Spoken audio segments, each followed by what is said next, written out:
Welcome back to Chapter 20 of Running with the Sun. City sprouts. Wow! It might take half a book or even a whole book to describe everything that's going on there. Sam just kept saying, "I can't believe my eyes!" The first thing we saw when we parked was a big sign explaining about how the pavement was special. Whenever it rains, the water just soaks in instead of running off into a storm drain. That means less chance of flooding and less chance of parking lot pollution going into the watershed. Hey, here's a sign that explains how they use geothermal energy for their greenhouse, Sam yelled. As usual, Sam had run out ahead. Sam could tell you all the details, but for geothermal energy, basically, you dig way down into the ground where the temperature stays more steady. You put pipes down there for the air to flow through.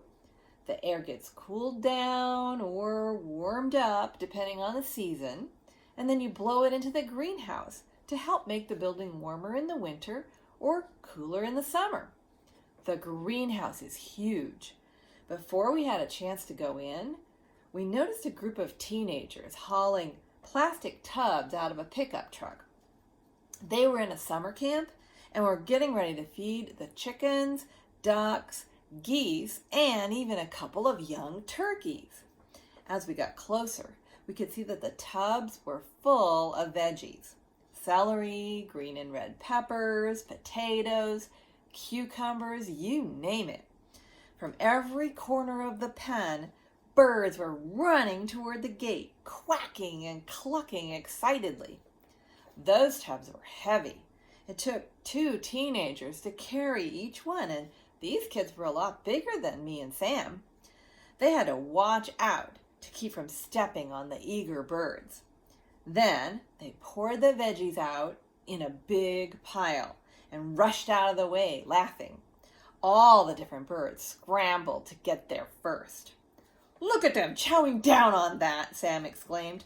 "Those geese are hammering down all that food." Chickens were dodging around the geese, running up the piles and pecking everything they could. It was amazing how fast they gobbled everything up.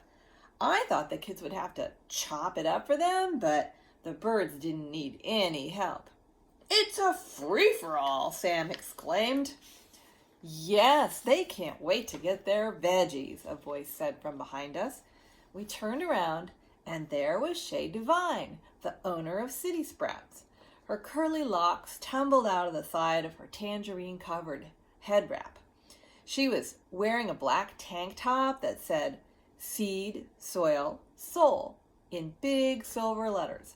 She had on tattered cargo shorts and partly laced work boots. Sam especially wants me to mention Shay's Swiss Army knife, which she keeps in a leather holster on her belt. He wants one just like it, of course. "Where did all that come from?" Dad asked. "If food pantries can't use it up fast enough, we pick it up from them," Shay said. "We also work with a few grocery stores to take any produce that's gone past its freshness date. The birds are natural recyclers, so we can keep it out of the landfill." Aunt Yuki had already told us about that problem. Do you know that when food gets thrown out and goes into the landfill, it gives off a gas called methane? We don't need more methane in the air. The landfill outside our town is getting full now, and it burps out tons of methane. Sam read about a monster-sized landfill in our state that's the Godzilla of all landfills. It's so big, it burps out hundreds of thousands of tons. Maybe the kids in Cope can work on stopping the burping. Imagine us carrying signs that say, "Please don't feed the landfill." "You may think these guys are just poultry," Shay said, scooping up a duck, "but they're also our pollution prevention team." Shay patted the duck's head. Sam moved in closer to pet the duck too. That's when the weird thing started happening. Sydney's attitude started to invade my brain. It was like I could hear her voice in my ear saying, "What? Pollution prevention team? More like disgusting super pooper committee." Only Sydney probably couldn't bring herself to say poop. I took another look at Shay. Her boots were covered with mud and her socks didn't quite match. A wire cutter tool was sticking through a hole in her cargo pocket. She put the duck down gently and pulled a faded bandana out of her pocket to wipe the sweat off her face. Dad was asking her questions about raising ducks. "Shut up, Sydney," I whispered to myself, even though we have a rule in our house to say something nicer than that. Shay looks like a person who works hard outdoors. She also seems like a happy, friendly person, the opposite of Sydney. But Sydney looks for something to make fun of. I know she would have found something mean to say about Shay. City Sprouts would be guaranteed to set Sydney off.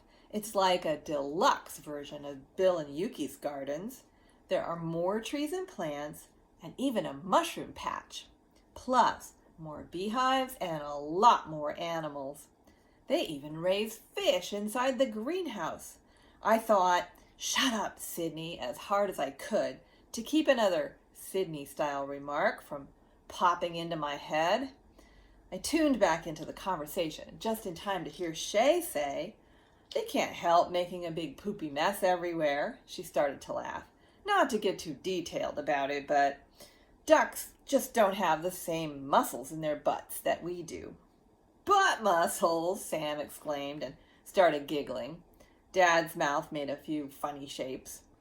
"Which is fine if they live on a pond," she continued, "or in a big pen that gets cleaned out regularly to use for garden compost. But not so great for a family with a small backyard." There went Dad's duck dream. Then there went Sydney's voice in my ear again, saying, "Dirty, stinky ducks should never live in a city." "I've got to move the kids on to their next projects," Shay said. "You all should come back for one of our open house days. Feel free to look at the gardens and peek in the greenhouse, and check out our website." "Yay, let's go see the goats," Sam sang out.